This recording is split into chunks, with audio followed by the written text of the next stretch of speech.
trust you are doing well. uh, as I always say, if you want to improve your English language, learn Greek. Greek and Latin, because these languages, to a large extent, form the foundation of the English language. And the more you understand the foundation, and you can make the linkages between Greek and English, between Latin and English, the more powerful your written and spoken English will be. Your comprehension and command of the English language. You'll be able to link up several English words. You'll be able to think in terms of families of words. We already do that, but the languages, Greek and Latin, support languages in the sense we can think of them as support languages, will help your comprehension, as I've mentioned, will help your ease of vocabulary, will help your expression and self-confidence, even perhaps in public speaking, for example. And you will stand out from those who just operate on the surface, that is, learned English only without the linkage of the roots. Now there are some people who have learned Greek, but it didn't benefit them because they were not taught the linkages in the letters, linkages in the words, in the concepts, in the thoughts. So it didn't benefit them. It was a grueling experience, either at school or in Bible school, seminary, or whatever it was, wherever it was. But it is very enlightening, so, and well worth studying, and especially from an etymological perspective.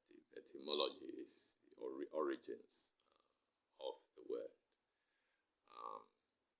So, for example, if you want to think of a word as hippopotamus, okay, so you trace the origins, go back down to the origins, and you find that the word hippopotamus is a combination of two simpler words. And this is one of the great advantages, enlightening elements of the Greek language, that it can simplify long and difficult words. Hippopotamus from two Greek words, hippo and potamus. So hippo meaning horse, potamus is river. So you can understand that it was a river horse. In terms of linkages, your mind may or may not link you to, for example, another word, Mesopotamia.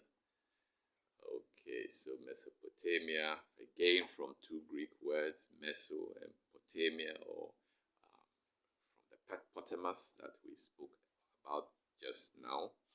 So Potamus meaning river, and Meso meaning in between, middle. And so you're talking about Mesopotamia being a land in between two rivers.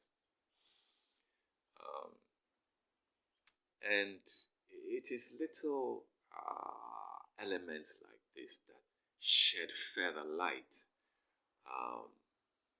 on the text. So that symphony, for example, we understand that a symphony is from two original words, two Greek words. Syn can mean together, and phone or phone from the Greek sound. So you're talking about sounds that work together, are harmonized. They are not disharmonized. So when you talk about symphony, you talk about music that is harmonized. Of course, again, you can make linkages from the word phone into phone. And there, of course, we are all using phones nowadays. The full name is telephone. Tele meaning far and phone meaning sound. And so a telephone is a far-sounded object, or an object that can take your voice or your sound far away. And all these are simple examples of how the language helps. And so this is to encourage you to not only stay on the surface level of the English language, but to dig deep into the roots. No doubt you may be able to think about other words in which the root word phone is. Okay, and you can see from this lesson how we make linkages so that you don't have to learn English vocabulary individually. You can make linkages. And when you understand one Greek word, it helps you to understand others. We spoke about hippopotamus. So the potamus river, and then potamus again appearing Mesopotamia.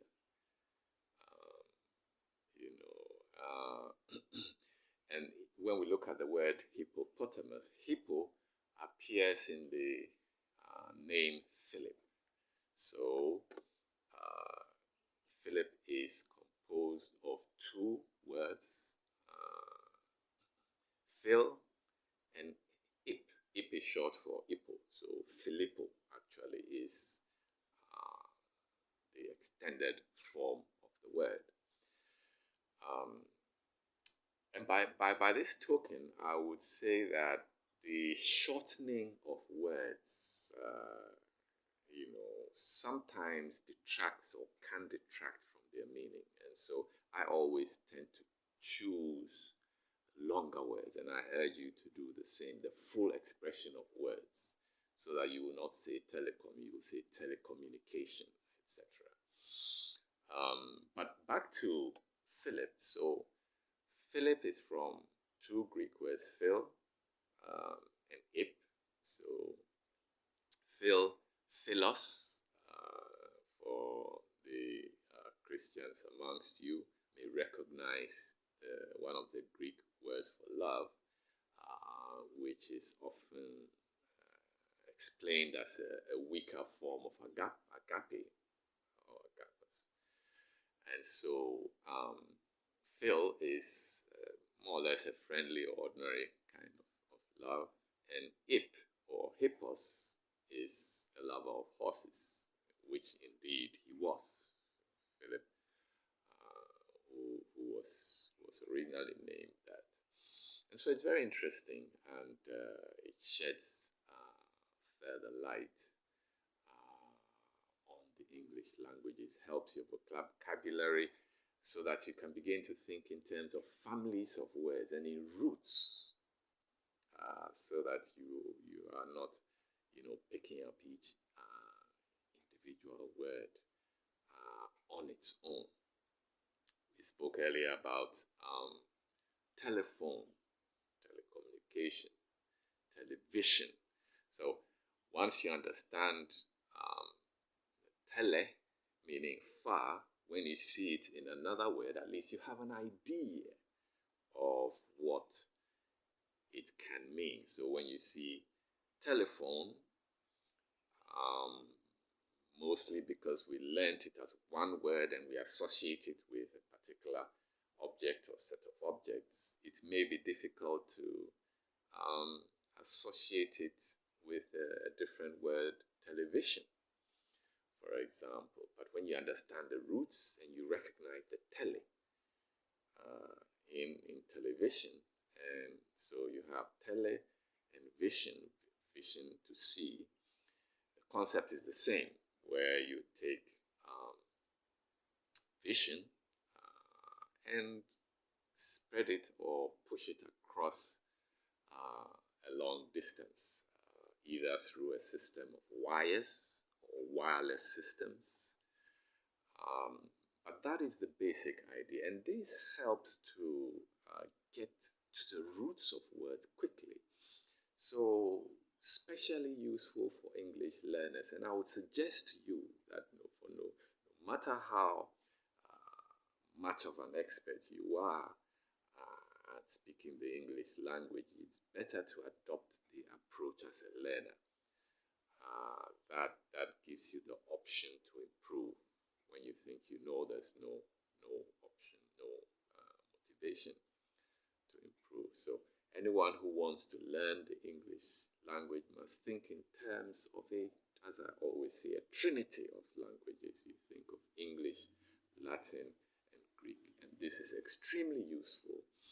And I'm at a complete loss as to why institutions, schools, Bible schools around the world have not been able to make that linkage and to make things easier for the student. And so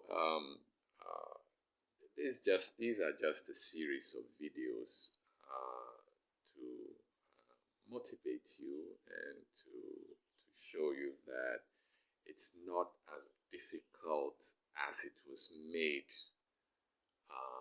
to seem in your Bible class and in your school and so much grammar. Of course, nothing is easy. When we talk about the definite article, for example, in Greek, it's a whole